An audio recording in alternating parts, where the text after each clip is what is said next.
నమస్తే. Welcome to our channel. నేను సిరి. తెలంగాణలో చూసుకున్నట్టయితే డ్రగ్ కల్చర్ ఎక్కువైందేమో అని అనిపిస్తుంది. మరీ ముఖ్యంగా జడ్చర్ల ఎమ్మెల్యే అనిరుద్ గారు గూడా చాలా వరకు దీని మీద మాట్లాడుతున్నారు. ఏకంగా ఇండస్ట్రీలో ఉన్న హీరోస్ డ్రగ్ టెస్ట్ చేయించుకోవాలి ఖచ్చితంగా. ఎందుకంటే మీకు ఫ్యాన్స్ ఎక్కువ ఉంటారు.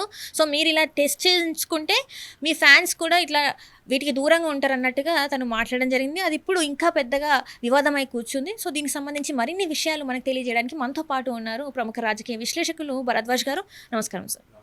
సార్, జడ్చర్ల ఎమ్మెల్యే అనిరుద్ రెడ్డి గారు కొన్ని వ్యాఖ్యలు చేశారు. అంటే తాను డ్రగ్స్ తీసుకోవట్లేదు, నేను టెస్ట్ చేయించుకున్నాను అని చెప్పేసి తన రిపోర్ట్ చూపెడుతూ ప్రతి సినిమాలో ఉన్న ప్రతి ఒక్క ఆర్టిస్ట్ కావచ్చు, హీరోలు కావచ్చు, పెద్ద పెద్ద హీరోలు ఎవరైతే ఉన్నారో వాళ్ళందరూ కూడా ఇట్లా టెస్ట్ చేసుకొని మీరు మీ ఫ్యాన్స్కి చూపెడితే వాళ్ళు వీటికి దూరంగా ఉంటారని చెప్పేసి కొన్ని వ్యాఖ్యలు అయితే చేయడం జరిగింది. సార్, దీన్ని ఎట్లా చూడాలంటారు? అంటే ఆయన అక్కడితో ఆగలేదు, ఉమ్, ఇంకా కొంచెం దూకుడుగానే వెళ్ళాడు.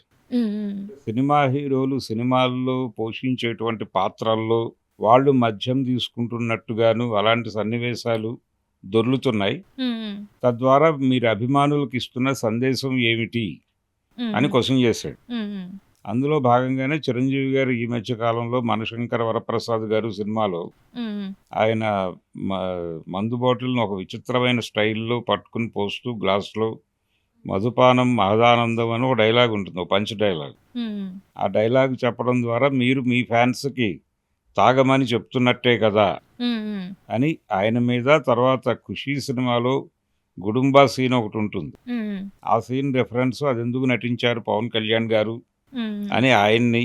ఉమ్, ఇలా సినిమాల్లో సిగరెట్లు తాగేవాడిని, సినిమాల్లో డ్రగ్స్ తీసుకునే వాళ్ళని కూడా కలిపేసి మాట్లాడాడు ఆయన. ఉమ్, ఉమ్, సినిమా పాత్రలు వేరు, వ్యక్తిగత జీవితాలు వేరు.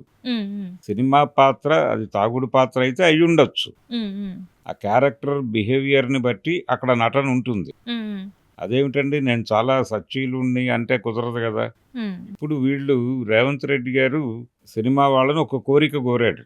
ఉమ్, అదేంటంటే మీరు మీ రిలీజ్ అయ్యేటువంటి ప్రతి సినిమా వాళ్ళు ఒక 5 నిమిషాలు ఏదో ఒక short film, say no drugs అనే కాన్సెప్ట్తో ఒక చిన్న షార్ట్ ఫిలిం తీసి మాకు ఇవ్వండి, మేము థియేటర్లలో ప్లే చేసుకుంటామని అడిగాడు ఆయన. ఉమ్, ఉమ్, ఆ మేరకు వీడియోలు చేసి ఇచ్చారు ఆయనకి, చిరంజీవి కూడా ఇచ్చాడు. ఉమ్, అయితే ఆ వీడియోల్లో డ్రగ్స్ కన్జ్యూమ్ చేస్తున్నటువంటి వ్యక్తులుగా కొంతమంది నటిస్తారు కదా, ఉమ్, ఉమ్, డ్రగ్ కన్జ్యూమ్ చేసి జీవితాలు నాశనం అయిపోయినట్టుగా కొంతమంది నటిస్తారు కదా.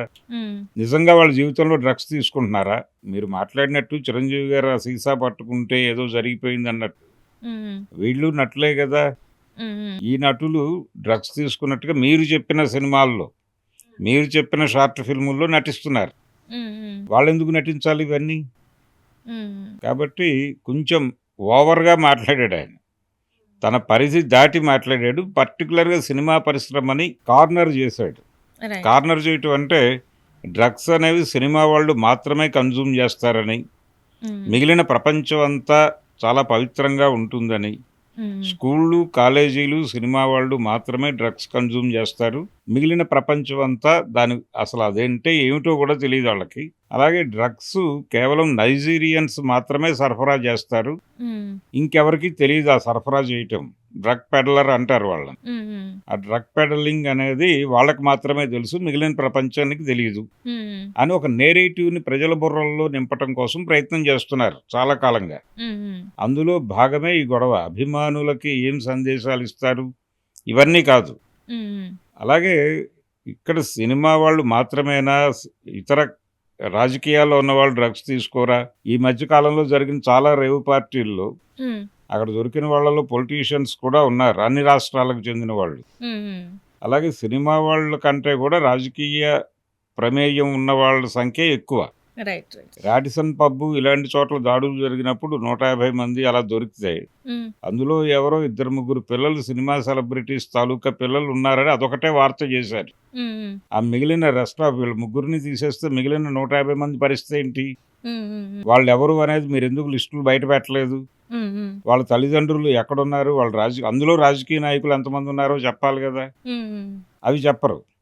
ఆ మధ్య ఎవరో సినిమా నిర్మాత డ్రగ్ కన్జ్యూమ్ చేస్తున్నాడని పట్టుకున్నారు. ఉమ్, ఆయన కాల్ డేటా మీడియాకి రిలీజ్ చేశారు ఉమ్, పోలీసులు. మీడియాకి రిలీజ్ అయితే వాళ్ళేం చేశారు, అందులో కొంతమంది సినిమా యాక్ట్రెసెస్ కూడా ఉన్నారు, సినిమా నటీమణులు. వాళ్ళ పేర్లు కూడా రాసేశారు వీళ్ళు స్క్రాల్లో. రైట్. వాళ్ళు ఆ ప్రొడ్యూసర్‌కి పాత బకాయిల వసూళ్ల కోసం ఫోనులు చేశారు. డ్రగ్స్ కోసం చేయలా. కానీ వాళ్ళ పరిస్థితి ఎలా తయారైందంటే వాళ్ళు కూడా డ్రగ్స్ కన్జ్యూమ్ చేస్తున్నట్టుగా మీడియా నిర్ధారించింది.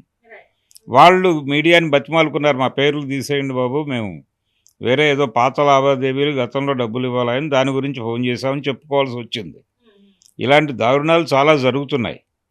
వాంటెడ్గానే సినిమా పరిశ్రమని డ్రగ్స్ వైపు నడిపేసి సినిమా పరిశ్రమకి మాత్రమే పరిమితమైంది డ్రగ్స్ అనే పద్ధతిలో ఒక నేరేటివ్ని కల్పించటం అనే కార్యక్రమంలో భాగంగానే ఈ జడ్చర్ల ఎమ్మెల్యే గారు సినిమా పరిశ్రమకు చెందిన ప్రతి ఒక్కరూ ప్రతి 3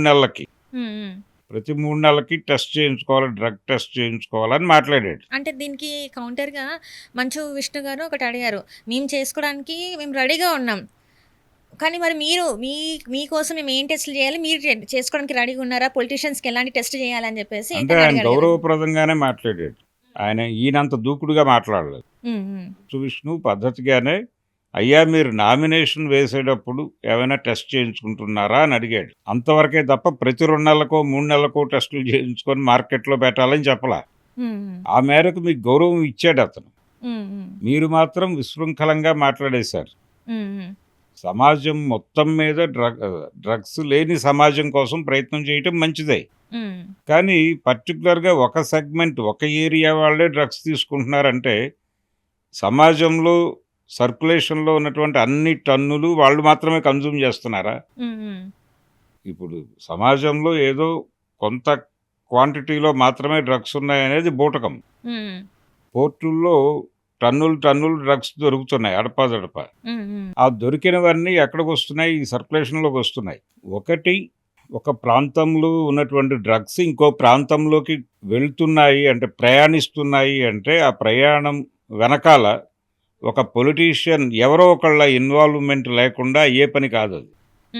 రాజకీయ ప్రమేయం లేకుండా ఈ దేశంలో డ్రగ్స్ సరఫరా అవుతున్నాయి, ఒక ప్రాంతం నుంచి ఇంకో ప్రాంతానికి చేరుతున్నాయి అనేదే మూఢనమ్మకం.